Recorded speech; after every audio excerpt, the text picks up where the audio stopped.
I now look to Dr. Jessica Carbino to close the case for the opposition.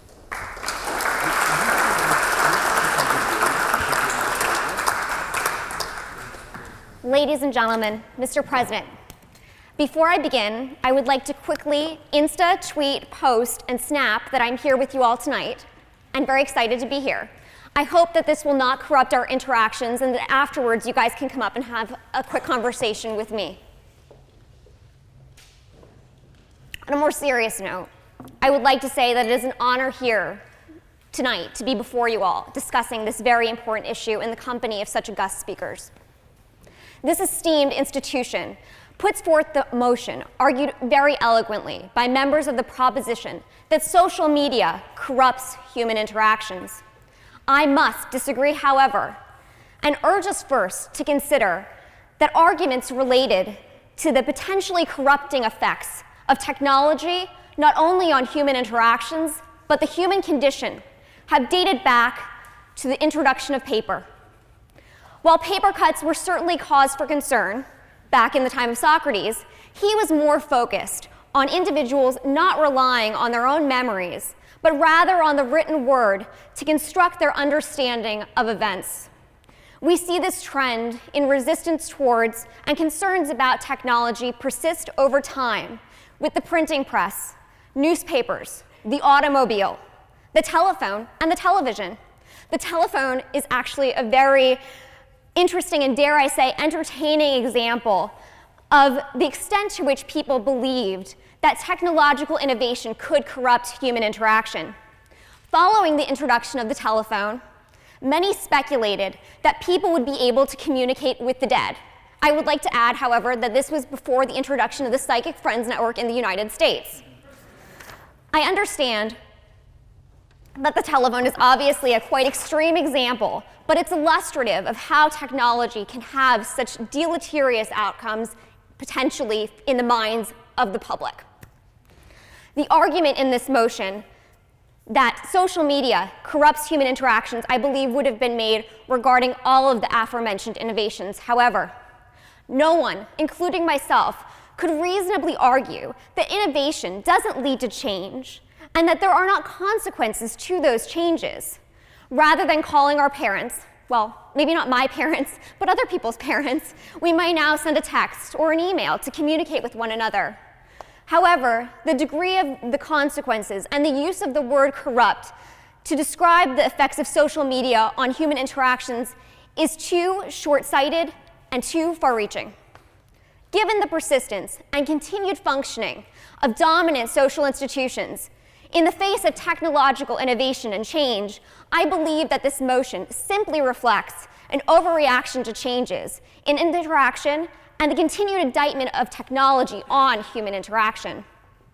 Although it's interesting and compelling to think about the existence of resistance to innovation and change, I believe it's equally important and critical to try to understand the underlying causes. The resistance to technological change and innovation is primarily driven by two factors. First, innovations create change in day-to-day life. Resistance to new technologies for many is rooted in how innovation may disrupt their routines and thereby the status quo.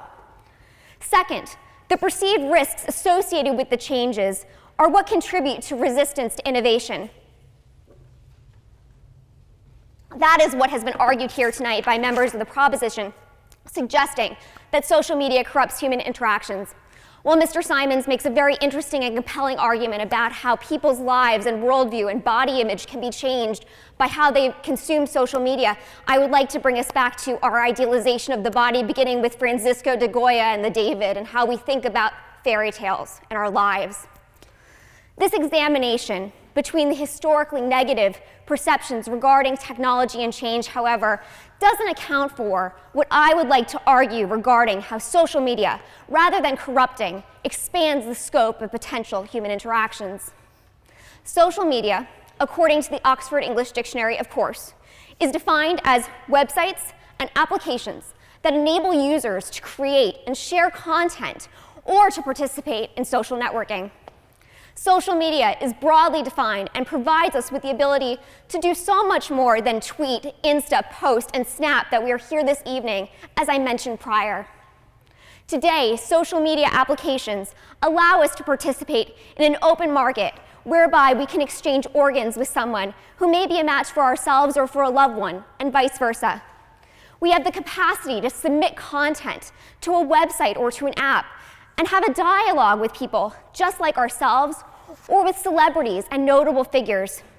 Or we can stream live videos of national sporting events or sit-ins by members of Congress on the floor of the United States House of Representatives. These are limited examples, but illustrate the ability of social media to connect us to a world beyond our existing social contacts. Until the rise of social media, meeting an individual outside of one's existing social circle was incredibly challenging. In fact, one of the primary reasons individuals turn to online dating is the capacity to meet people whom they otherwise would have never had the opportunity to meet. In fact, in the United States, online dating has become the #1 way individuals meet their romantic partner. The ability to meet people outside of the existing social circle is important not only from a romantic perspective, but from an intellectual, cultural, and social perspective as well. The ability to understand those around us and not be tied to our own view and worldview allows for a robust exchange of ideas and furthers our understanding of those who may have a very different life experience from our own. The ability to understand the life and experiences of people who are different from us has long been a function of technology, but especially has been seen in social media. Historically, Americans learned about the injustices and horrific acts of discrimination occurring in the American South in the 1950s and 1960s by watching television. Today, we see the realities of police brutality appearing on a variety of social media platforms as documented by our smartphones. Social media is truly a powerful tool, not only for documenting and shedding light on the most important social issues of our day, but providing access to information and a platform for individuals, particularly the marginalized. The media is largely controlled by elites, which are not typically in touch with the most marginalized communities, such as ethnic minorities and members of the LGBT community, particularly the transgender community. Through online forums, social networking sites, and apps, communities that have never had access to the microphone have the ability not to only connect with each other, but with the world. Social media has given a voice to the voiceless.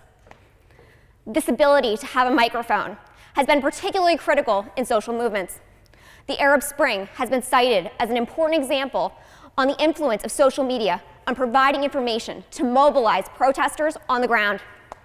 Rather than solely a traditional news outlet documenting what was occurring on the ground, the world was able to watch protests in Tahrir Square via the videos that were produced on smartphones and subsequently posted on social media forums. We have therefore transformed from consumers to producers of knowledge.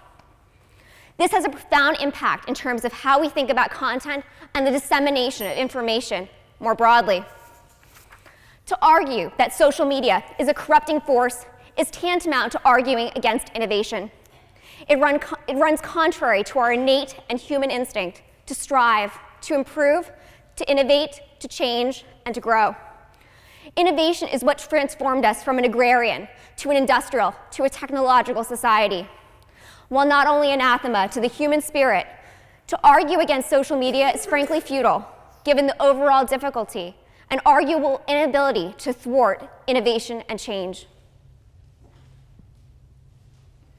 The wheels of progress will continue to turn, and we must determine how to best harness progress to improve human interactions.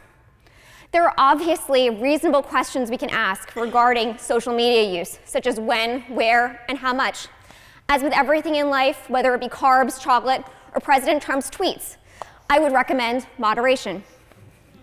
The effects of social media have implications for the future that are long-term, but not yet fully realized or understood. Social media, rather than corrupting human interactions, has the capacity to enhance our relationships to people whom we know, people whom we do not know, the world with which we are familiar, and areas or aspects of the world with which we are not familiar. I urge this House to consider the long-standing history of fear and scrutiny regarding technological innovation and the broad and compelling impacts of social media on enhancing human interaction and the human condition more broadly via social media when deliberating this motion. Thank you.